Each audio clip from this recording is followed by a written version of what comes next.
आज इस प्रेस वार्ता का जो मौजू है, सबसे पहले तो हमारे राष्ट्रीय अध्यक्ष जनाब बैरिस्टर असदुद्दीन ओवैसी साहब पर जो जानलेवा हमला किया गया है उसका मौजू है। दूसरा चुनावी माहौल है तो चुनाव का मौजू है। जैसे कि ओवैसी साहब को इस मामले के बाद जो जेड श्रेणी की जो सुरक्षा दी गई थी उन्होंने वापस क्यों कर दी? देखिए, बैरिस्टर साहब ने इसलिए वापस कर दी, वो चाहते हैं कि यहाँ पर जो बीजेपी का गुंडा राज है, लूटपाट, हत्याएं, डकैती खुलेआम हो रही है और बड़े मतलब आप ये देखिए कि जो बलात्कारी हैं, जो गुंडे हैं, जो अपराधी हैं, उनकी हिम्मत देखिए आप लोग। NH 9 पर ऑन रोड, जहां पुलिस चौकी बराबर में है, 400-500 आदमी हर वक्त वहां पे रहते हैं, वहां पे खुलेआम आदमी एक राष्ट्रीय अध्यक्ष के ऊपर गोलियां चला रहा है। तो इसलिए उन्होंने ये कहा है कि आप एक आम नागरिक की तरह हमें सुरक्षा दीजिए, जिससे कि यहाँ जो भय का माहौल है, जो यहाँ लोग डरे हुए हैं, सहमे हुए हैं, चलो आप उनको सिक्योरिटी दे दोगे, लेकिन जो आम नागरिक है जिसके साथ लूटपाट हो रही है, हत्याएं हो रही हैं, वो चाहते हैं कि यहाँ का माहौल आप ऐसा बनाइए कि आम नागरिक भी खुलेआम 24 घंटे यहाँ पे घूम सके।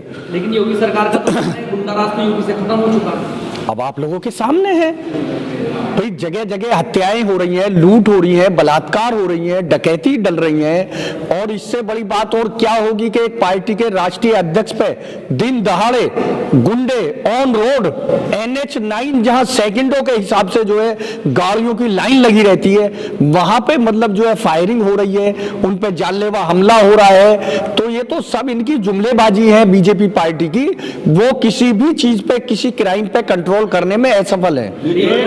तुरंत एक्शन लिया गया इस पे। देखिए क्या एक्शन लिया गया, गिरफ्तारी हुई है उनके लड़कों की। वो तो हमारे आदमियों ने पकड़ के दिया है।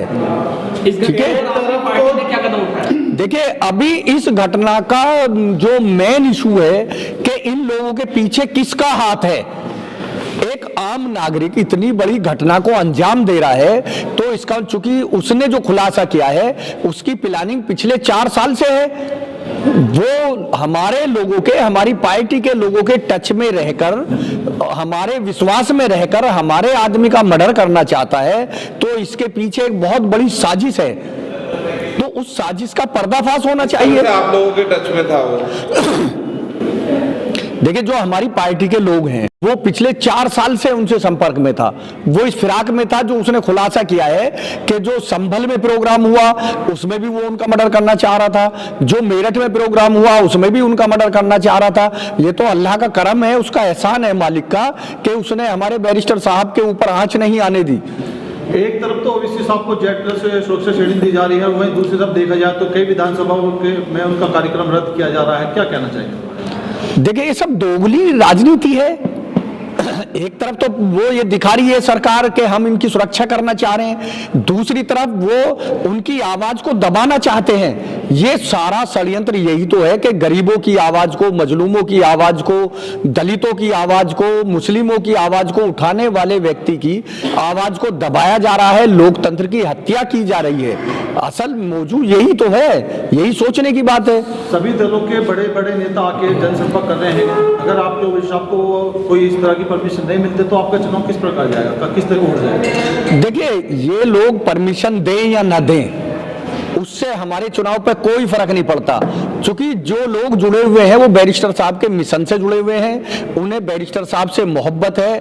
तो इसलिए वो सब लोग, बल्कि मैं तो ये कहूंगा कि जो ये घटना हुई है, जो जिसने भी ये किया है, तो इसके करने के बाद हमारे लोगों में और साहस बढ़ा है और बैरिस्टर साहब के लिए लोगों के अंदर मोहब्बत जागी है। तो उनका ग्राफ 4 गुना फालतू बना है। जो लोग यहाँ साइकिल वाले, हाथी वाले अपने आपे को रेस में बता रहे थे, अब बैरिस्टर साहब के प्रत्याशी से किसी की रेस नहीं है। 4 गुना उसकी ग्रोथ बढ़ी है और वो अब इस वक्त जीत की तरफ है, क्योंकि लोगों के प्रति जो उनका प्यार जागा है, तो उससे बैरिस्टर साहब का जो हमारे यहाँ उनका प्यार था उसमें 4 गुना उनका प्यार बढ़ा है। और भागीदारी परिवर्तन मोर्चा बना है।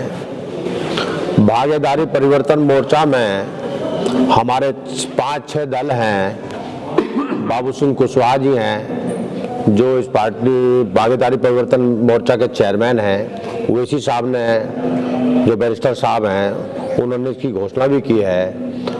रामकरण कश्यप जी हैं, हमारे चेयरमैन जो डीजीपी साहब अभी शामिल हुए हैं। तो हमारी 5-6 दलों का जो गठबंधन जो बना है परिवर्तन मोर्चा की तरफ से, तो हम ये कहना चाहते हैं आपके माध्यम से, हमारी बात भी भारतीय जनता पार्टी के लोगों के पास भी पहुंचनी चाहिए, समाजवादी पार्टी के पास भी पहुंचनी चाहिए, इतने लोग दल बना कर बैठे हैं उनके पास पहुंचनी चाहिए कि एक ओवैसी पे गोली नहीं चली है, ये सब लोगों पर गोली चली है। भागीदारी परिवर्तन मोर्चा पर गोली चली है, ये सैनिक कुशवाहा मौर्य साख पे गोली चली है, मुसलमान पे गोली चली है, कश्यप पे गोली चली है, ये दलितों पे, पिछड़ों पे, इनके सम्मान पे गोली चली है। ये संविधान को जो मिटाना चाहते हैं, ये संविधान के आड़ में जो काम करना चाहते हैं, ये भारतीय जनता पार्टी के लोग, वो आप लोगों ने उनको फोटो देखे होंगे कि किस किस मिनिस्टर के साथ फोटो है, किस किस एमपी के साथ फोटो है, किस नेता के साथ फोटो है, सांसद के साथ फोटो है और मुख्यमंत्री उप मुख्यमंत्री तक उनके साथ फोटो हैं। तो इस पर बहुत बड़ा किसी का हाथ है। बाबा भीमराव अम्बेडकर के मानने वाले, हम संविधान को मानने वाले लोग हैं। हमारे बैरिस्टर साहब कभी भी किसी भी सभा में जाते हैं, एक तो खुद वो बैरिस्टर है और अक्सर आपने देखा होगा उनके हाथ में जब होता है तो संविधान की किताब उनके हाथ अपने दिल से, सीने से लगाए हुए होते हैं। लेकिन ये जो इतना बड़ा कांड हुआ है, ये कहीं ना कहीं ऐसा लग रहा है कि बहुत छोटा सा कांड हुआ है, क्योंकि वो एक राष्ट्रीय नेता भी हैं और दूसरी तरफ बैरिस्टर भी हैं। तो इस बारे में आपका क्या कहना है?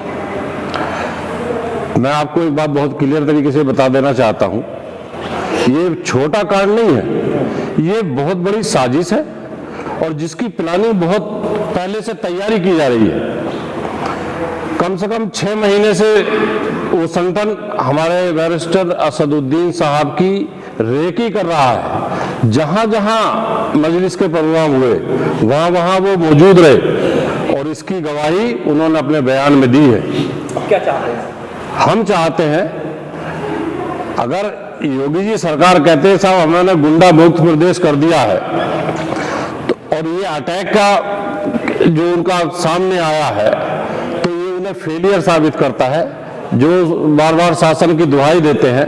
और हम चाहते हैं इन पे यूएपीए लगे, एनएसए लगे, जो हर छोटी छोटी घटना को वो एनएसए जिस पे लगाते हैं, यूएपीए लगाते हैं, तो इन पर क्यों नहीं लग रहा? इनके घरों पर बुलडोजर क्यों नहीं लेके जा रहे हैं? कोई छोटी सी घटना होती है, योगी जी अपना बुलडोजर रहने का काम करते हैं, उसमें तरह तरह की यात्राएं होती हैं, तो इनसे कौन सी उनकी रजदारी है? इन पर क्यों नहीं एक्शन करते हैं? क्या ये बीजेपी के कार्यकर्ता या इनके फोटो जो बार बार वायरल हो रहे हैं? तो ये एक बहुत बड़ी साजिश है और इसकी तह तक जाने की जरूरत है। जहां से ये पूरा जन्म लिया इस साजिश ने, उसे उजागर करने की जरूरत है।